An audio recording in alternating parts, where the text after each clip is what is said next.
Hey guys, Lord Naren White here, the Holy Ghost, the one true God.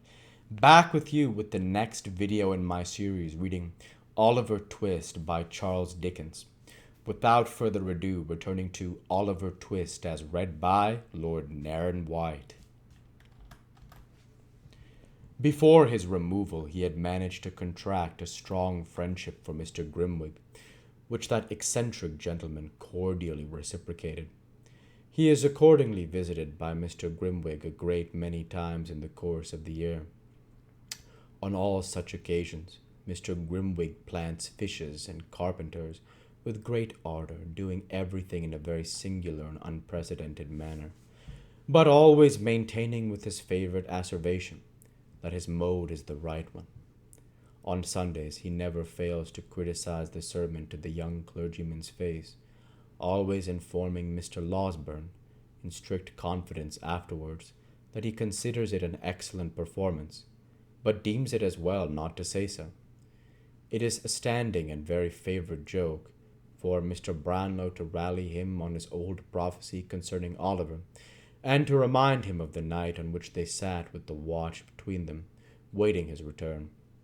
But Mr. Grimwig contends that he was right in the main, and in proof thereof, remarks that Oliver did not come back after all, which always calls forth a laugh on his side, and increases his good humor. Mr. Noah Claypole, receiving a free pardon from the Crown, in consequence of being admitted a prover against Fagin, and considering his profession not altogether as safe a one as he could wish, was for some little time at a loss for the means of livelihood, not burdened with too much work. After some consideration, he went into business as an informer, in which calling he realizes a genteel subsistence. His plan is to walk out once a week during church time, attended by Charlotte in respectable attire. The lady faints away at the doors of charitable publicans, and the gentleman, being accommodated with 3 penny worth of brandy to restore her, lays an information next day, and pockets half the penalty. Sometimes Mr. Claypole faints himself, but the result is the same. Mr. and Mrs. Bumble, deprived of their situations, were gradually reduced to great indigence and misery, and finally became paupers in that very same workhouse in which they had once lorded it over others. Mr. Bumble has been heard to say that in this reverse and degradation he has not even spirits to be thankful for being separated from his wife. As to Mr. Giles and Brittles, they still remain in their old posts, although the former is bald and the last named boy quite grey. They sleep at the parsonage, but divide their attentions so equally among its inmates, and Oliver and Mr. Brownlow and Mr. Losberne, that to this day the villagers have never been able to discover to which establishment they properly belong. Master Charlie Bates, appalled by Sykes's crime, fell into a train of reflection whether an honest life was not, after all, the best. Arriving at the conclusion that it certainly was, he turned his back upon the scenes of the past, resolved to amend it in some new sphere of action. He struggled hard, and suffered much for some time, but, having a contented disposition and a good purpose, succeeded in the end, and from a farmer's drudge and a carrier's land, he is now the merriest young grazer in all Northamptonshire. And now the hand that traces these words falters as it approaches the conclusion of its task, and would weave for a little longer space the thread of these adventures. I would fain linger yet with a few of those among whom I have so long moved, and shared their happiness by endeavoring to depict it.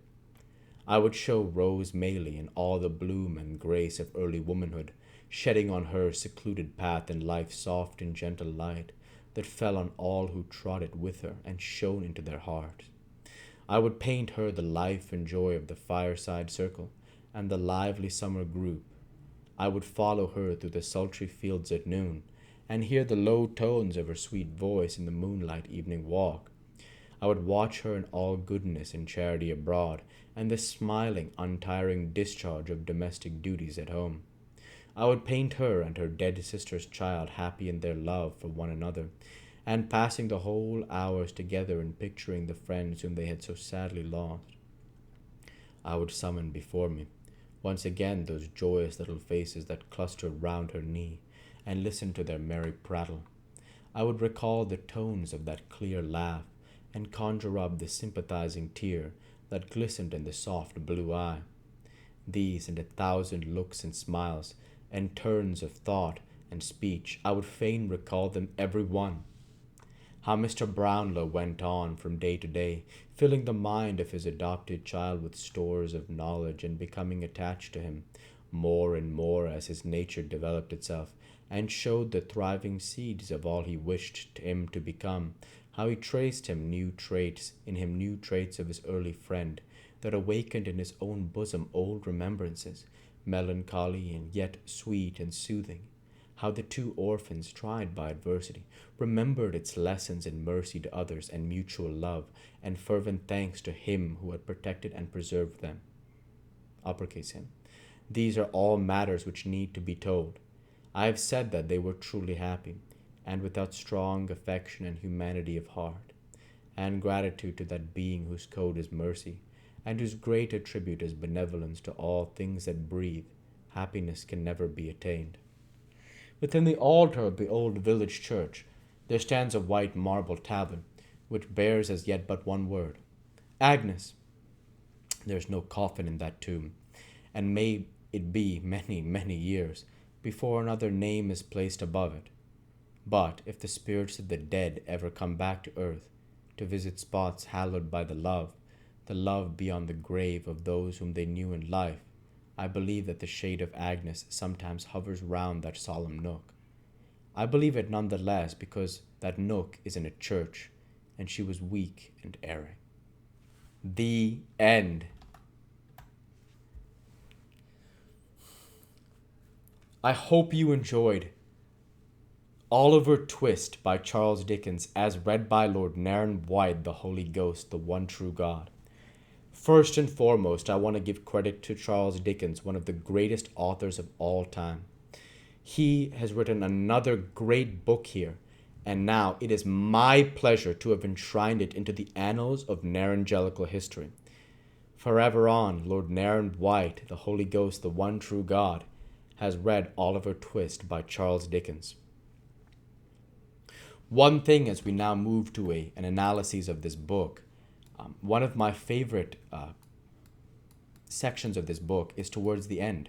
It's a subtle tell, but something that those of us who are more well versed in literary techniques, it's an excellent example of show don't tell, where instead of telling the reader something, Dickens shows us the conclusion we're supposed to come to. In one of the scenes, I have it highlighted up here somewhere. I'll find it for you.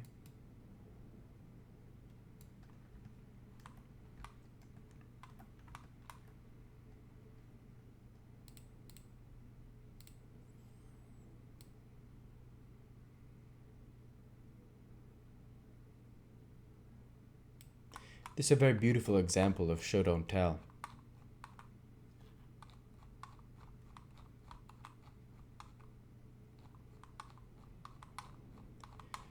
Towards the end of the book,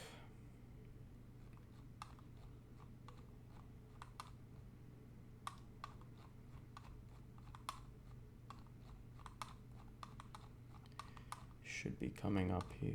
We'll be able to find it in a second.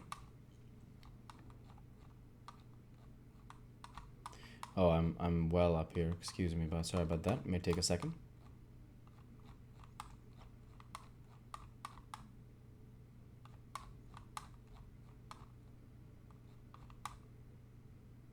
Here. This is from Oliver's perspective. It says clearly, as they approached the town and at length drove through its narrow streets, it became matter of no small difficulty to restrain the boy within reasonable bounds. There was Sowerberry's, the undertaker's, just as it used to be, only smaller, imposing in appearance, and less imposing in appearance than he remembered it. That right there is a beautiful example of the progression of Oliver as a character. Now, we remember Oliver from when he was being bullied by his first people who took him in as a foster, from which he was fortunate to leave them. Then he runs alongside the wrong group of kids as they steal something. And now, after all his trials and tribulations, he sees the same Mr. Sowerbear as the Undertaker, where he had those bad experiences with those kids in the beginning of the book, if you remember.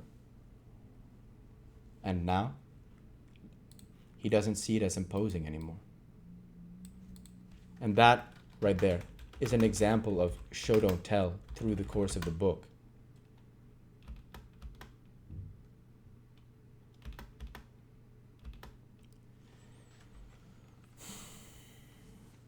It's a very beautiful.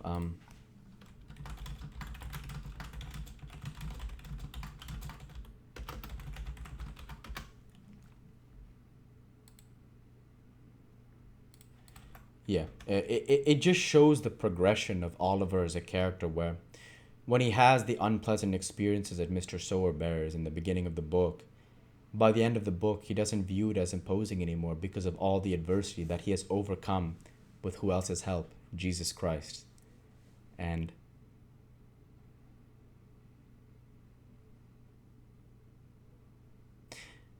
this book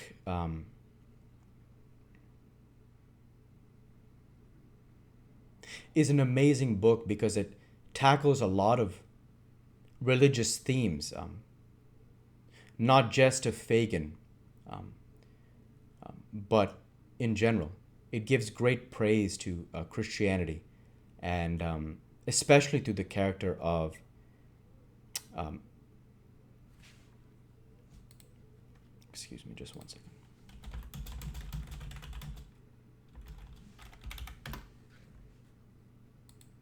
Just in general, there are so many Christian references. In particular, I would have to think of Oliver's mother and her sacrifice, but a lot of examples are there throughout the book, and it just goes to show what a masterpiece Dickens has written here. And in the end, I'm happy that Oliver has matured into a young man from when we first saw him. And again, as we conclude the video now, it has been my great honor to have now enshrined Oliver Twist by Charles Dickens into the annals of Narangelical history as another great book read by Lord Naren White, the Holy Ghost, the one true God. As we conclude this series here, I want to say thank you for watching, and I hope you enjoyed. Please like, comment, and subscribe, as it greatly helps the channel. Light be with you all. Take care, and thanks again.